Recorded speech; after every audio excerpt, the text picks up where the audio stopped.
ನಮಸ್ಕಾರ, ಮನುಷ್ಯ ಚಾನಲ್ಗೆ ಸ್ವಾಗತ. ಮಲೆನಾಡು ಬಂದಾಯಿತು, ಹೊಸ ವಿಡಿಯೋ ತಂದಾಯಿತು. ಬನ್ನಿ ಇವತ್ತು ಗುರು ರಾಘವೇಂದ್ರ ಮಹಿಮೆ ಸೀರಿಯಲ್ಲು ಹೇಗೆ ಮೂವ್ ಆಗುತ್ತೆ, ಏನು ಸ್ಟೋರಿ ನೋಡೋಣ. ಅದಕ್ಕಿಂತ ಮುಂಚೆ ನನ್ನ ವಿಡಿಯೋಕ್ಕೆ ಸಬ್ಸ್ಕ್ರೈಬ್ ಮಾಡ್ಕೊಳ್ಳಿ, ಹಾಗೆ ಒಂದು ಲೈಕ್ ಕೊಡಿ.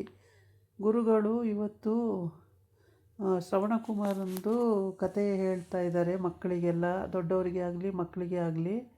ಕಣ್ಣಿಲ್ಲ ಅವರಿಗೆ, ಪಾಪ ಕಿವಿ ಕೇಳಿಸಲ್ಲ, ಕಣ್ಣಿಲ್ಲ. ಹೀಗೆ ಅವ್ರನ್ನ ಬುಟ್ಟಿಲಿ ಇಟ್ಕೊಂಡು ಹೊತ್ಕೊಂಡು ಹೋಗ್ತಾ ಇರ್ತಾನೆ. ಆವಾಗ ಅಪ್ಪ ಅಮ್ಮನ ಅಷ್ಟು ಪ್ರೀತಿ ಅವನಿಗೆ ಅಪ್ಪ ಅಮ್ಮನ ಮೇಲೆ. ಬುಟ್ಟಿಲಿ ಇಟ್ಕೊಂಡು ಹೊತ್ಕೊಂಡು ಹೋಗ್ಬೇಕಾದ್ರೆ ಬಾಯಾರಿಕೆ ಆಯ್ತಪ್ಪ, ನೀರು ಬೇಕು ಅಂತ ಕೇಳ್ತಾರೆ ಅಪ್ಪ ಅಮ್ಮ. ಅದಕ್ಕೆ ಅಲ್ಲೇ ಬುಟ್ಟಿಲಿ ಇಳಿಸ್ಬಿಟ್ಟು ಅಲ್ಲೇ ಇಟ್ಬಿಟ್ಟು ನೀರು ತಗೊಂಡು ಬರ್ತೀನಿ ಅಂತ ಹೋಗ್ತಾನೆ. ಆ ದೇಶದ ಮಹಾರಾಜ ಅವನನ್ನು ಕೊಲೆ ಮಾಡಾಕ್ಬಿಡ್ತಾನೆ. ಆ ಸನ್ನಿವೇಶನ ವರ್ಣನೆ ಮಾಡಿ ಹೇಳ್ತಾ ಇದ್ದಾರೆ ಗುರುಗಳು ಪ್ರತಿಯೊಂದೂ. ಆಮೇಲೆ ಆ ರಾಜ ಮತ್ತೆ ಮಡಿಕೆನಲ್ಲಿ ನೀರು ಹಿಡ್ಕೊಂಡು ಬರ್ತಾನೆ. ಬಂದಾದಮೇಲೆ ಬಂದೇನಪ್ಪ ಶ್ರವಣ, ಬಾರೋ, ಬಂದೇನೋ, ಕೊಡೋ ನೀರು ಕುಡಿಬೇಕು ಅಂತ ಹೇಳ್ತಾರೆ. ಆವಾಗ ಶ್ರವಣ ಬಂದಿಲ್ಲ ಅಂತ ಹೇಳ್ತಾನೆ.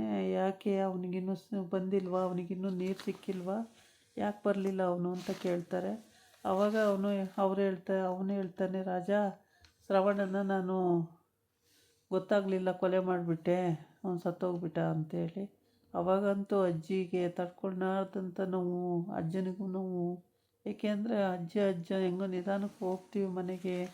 ಕುಮಾರನ ಎಲ್ಲೋದ ಅವನು, ಶ್ರವಣ ಕುಮಾರ ಬರಬಾರ್ದ, ನಾವು ಬಾಯಾರಿಕೆಯಾಗಿ ಎಷ್ಟೊತ್ತಿಂದ ಕಾಯ್ತಾಯಿದ್ದೀವಿ, ನೀರು ತರಕ್ಕೆ ಹೋದನು, ಇಷ್ಟೊತ್ತು ಬರಲಿಲ್ವಲ್ಲ ಅಂತೇಳಿ ಇವರು ಗೋಳಾಡ್ತಿರ್ತಾರೆ. ಆ ರಾಜಕುಮಾರ ಬಂದುಬಿಟ್ಟು ನೀರು ತೊಗೊಂಡು ಬಂದಿರ್ತಾನೆ, ಆದರೆ ತಕ್ಷಣಕ್ಕೆ ನೀರು ಕೊಡಲ್ಲ. ನಿಮ್ಮ ಮಗನ ನಾನು ಕೊಲೆ ಮಾಡಿಬಿಟ್ಟೆ, ನನಗೆ ಕ್ಷಮಿಸ್ಬಿಡಿ ಅಂತ ಕೇಳ್ತಾನೆ ಮಹಾರಾಜ. ಆವಾಗ ಏನಪ್ಪ ತಪ್ಪು ಮಾಡಿದ್ದ ನನ್ನ ಮಗ, ಯಾಕೆ ಸಾಯಿಸ್ತೆ ಅಂತೇಳಿ ಕೇಳ್ತಾರೆ. ಆವಾಗ ಏನು ತಪ್ಪು ಮಾಡಿರಲಿಲ್ಲ, ಗೊತ್ತಾಗಲಿಲ್ಲ ನನಗೆ, ಕ್ಷಮಿಸ್ಬಿಡಿ ನನ್ನನ್ನು ಅಂತ. ನಿನಗೆ ನಿಜವಾಗ್ಲೂ ಹೇಳ್ತಾ ಇದ್ದೀನಿ, ನೀನು ಇದಾಗಿ ನಿನ್ನ ವಂಶನೇ ಬೆಳೆದಂಗಾಗಲಿ ಅಂತೇಳ್ಬಿಟ್ಟು ಶಾಪ ಕೊಟ್ಬಿಡ್ತಾರೆ. ಶಾಪ ಕೊಟ್ಟು ಪಾಪ ಅವರು ಆ ಕುಕ್ಕೆಯಲ್ಲಿ ಗಂಡ, ಈ ಕುಕ್ಕೆಯಲ್ಲಿ ಹೆಂಡ್ತಿ ಹಂಗೆ ಸತ್ತೋಗ್ಬಿಡ್ತಾರೆ. ಈ ಕಥೆನ ಅವನು ಮಕ್ಕಳಿಲ್ದೇ ಕೊನೆವರೆಗೂ ಹಂಗೆ ಇದ್ದು ಆ ರಾಜ ಸಾಯಬೇಕಾಗುತ್ತೆ, ಆ ಥರ ಶಾಪ ಹಾಕಿರ್ತಾರೆ. ಈ ಕಥೆನ ಅವರು ಗುರುಗಳು ವರ್ಣನೆ ಮಾಡಿ ಹೇಳ್ತಾ ಇರ್ತಾರೆ. ಅದನ್ನು ಕಿವಿ ಕೊಟ್ಟು ಎಷ್ಟು ಚೆನ್ನಾಗಿ ಕೇಳ್ತಾ ಇರ್ತಾರೆ ಎಲ್ಲರೂ ನಿಂತ್ಕೊಂಡು ಕೂತ್ಕೊಂಡು. ಅಂದರೆ ಅದನ್ನು ಆ ಥರ ಕೇಳ್ತಾ ಇದ್ದಿದ್ದನ್ನು ವರ್ಣನೆ ಮಾಡಿಕೊಂಡು ಆ ಲೋಕಕ್ಕೆ ಹೋದ ಹಾಗೆ, ಅಲ್ಲೇ ಇದ್ದ ಹಾಗೆ, ಆ ಥರನೇ ಕಲ್ಪನೆ ಮಾಡಿಕೊಂಡು ಅವರು ಕತೆ ಹೇಳುವಾಗ ಈ ರೀತಿ ಆಗಿತ್ತು ಅಂತ ವರ್ಣನೆ ಮಾಡ್ಕೊಂಡು ಹೇಳ್ತಾರೆ. ಆ ಟೈಮಿಗೆ ಪಾಪ ಆ ಕಣ್ಣಿಲ್ಲದವರು ಮತ್ತು ಪಾಪ ಇಬ್ಬರೂ ಸತ್ತೋಗ್ತಾರೆ. ಅದನ್ನು ನೋಡೋಕ್ಕೆ ಕರುಳಿಂಟು ಅಷ್ಟು ದುಃಖ ಆಗುತ್ತೆ. ಗುರುಗಳು ಇದನ್ನು ವರ್ಣನೆ ಮಾಡಿ ಹೇಳ್ತಾಯಿದ್ರು. ಈಗ ಗೊತ್ತಾಯ್ತಾ ಏನು ಅಂತೇಳ್ಬಿಟ್ಟು ಅಂತೇಳಿ. ಆಗ ಸರಿ ಅಂತೇಳ್ಬಿಟ್ಟು ಅವರು ವರ್ಷಾಂಚಾರಿನೇ ಮನೆಗೆ ಬರೋದಿಲ್ಲ. ಆ ಥರನೇ ಏನಂದರೂ ಆಗಿಬಿಡುತ್ತೆ ಎಲ್ಲ ಪ್ರತಿಯೊಂದು. ನಾವೇನಾರ ಇದಾಗಬೇಕು ಸ್ವಾಮಿ ಅಂತ ಕೇಳಿದ್ರೆ ಸಾಕು, ಅದಾಗುತ್ತೆ. ಅಷ್ಟು ನಿಷ್ಠಾವಂತರು, ಅಷ್ಟು ಸತ್ಯವಂತರಾಗಿರ್ತಾರೆ ಅವರು. ಹಾಗಾಗಿ ಅವರು ಗುರುಗಳು ಹೇಳ್ತಿರೋ ಪ್ರವಚನ ಎಲ್ಲರೂ ಕಿವಿ ಕೊಟ್ಟು ಕೇಳ್ತಾ ನಿಂತ್ಕೋತಾರೆ. ಹೀಗೆ ಎಲ್ಲರಿಗೂ ಹೆಂಗೆ ಅನುಕೂಲ ಹಂಗೆ ಮಾಡ್ಕೊಂಡಿರ್ತಾರೆ. ಈ ಮಕ್ಕಳಂತೂ ತುಂಬ ಖುಷಿಯಾಗಿ ಕೇಳ್ತಿದ್ದಾವೆ ಆ ಕಥೆನ. ಏಕೆಂದರೆ ಈ ವರ್ಷದಲ್ಲಿ ಮಕ್ಕಳು ಭಾಳ ಬುದ್ಧಿವಂತರಿರ್ತಾರೆ. ಹಾಗಾಗಿ ತುಂಬ ಖುಷಿಯಾಗಿ ಕೇಳ್ತಿದ್ದಾವೆ.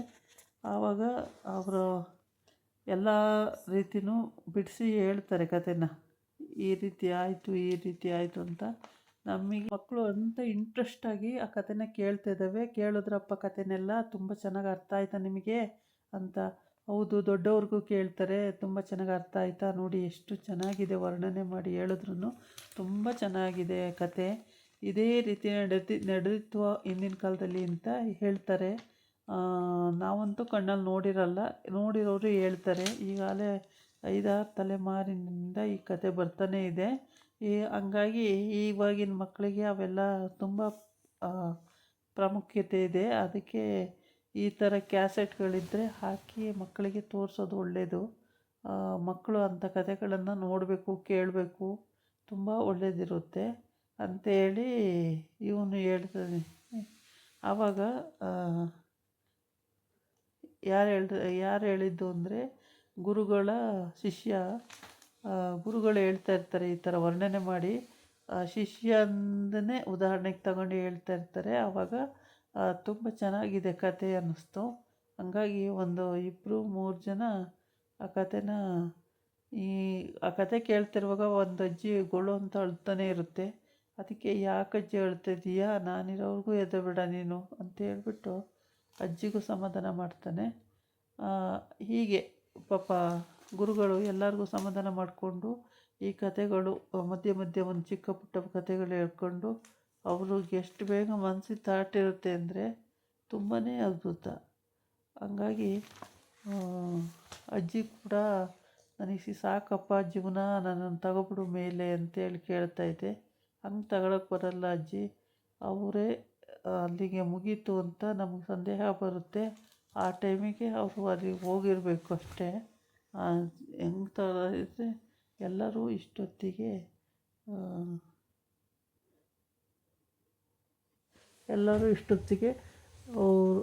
ಅಂದ್ಕೊಂಡಂಗೆ ಆಗಿಬಿಡೋದು. ಹಂಗಾಗಲ್ಲ ಅಜ್ಜಿ ಅಂತ ಹೇಳ್ತಾರೆ.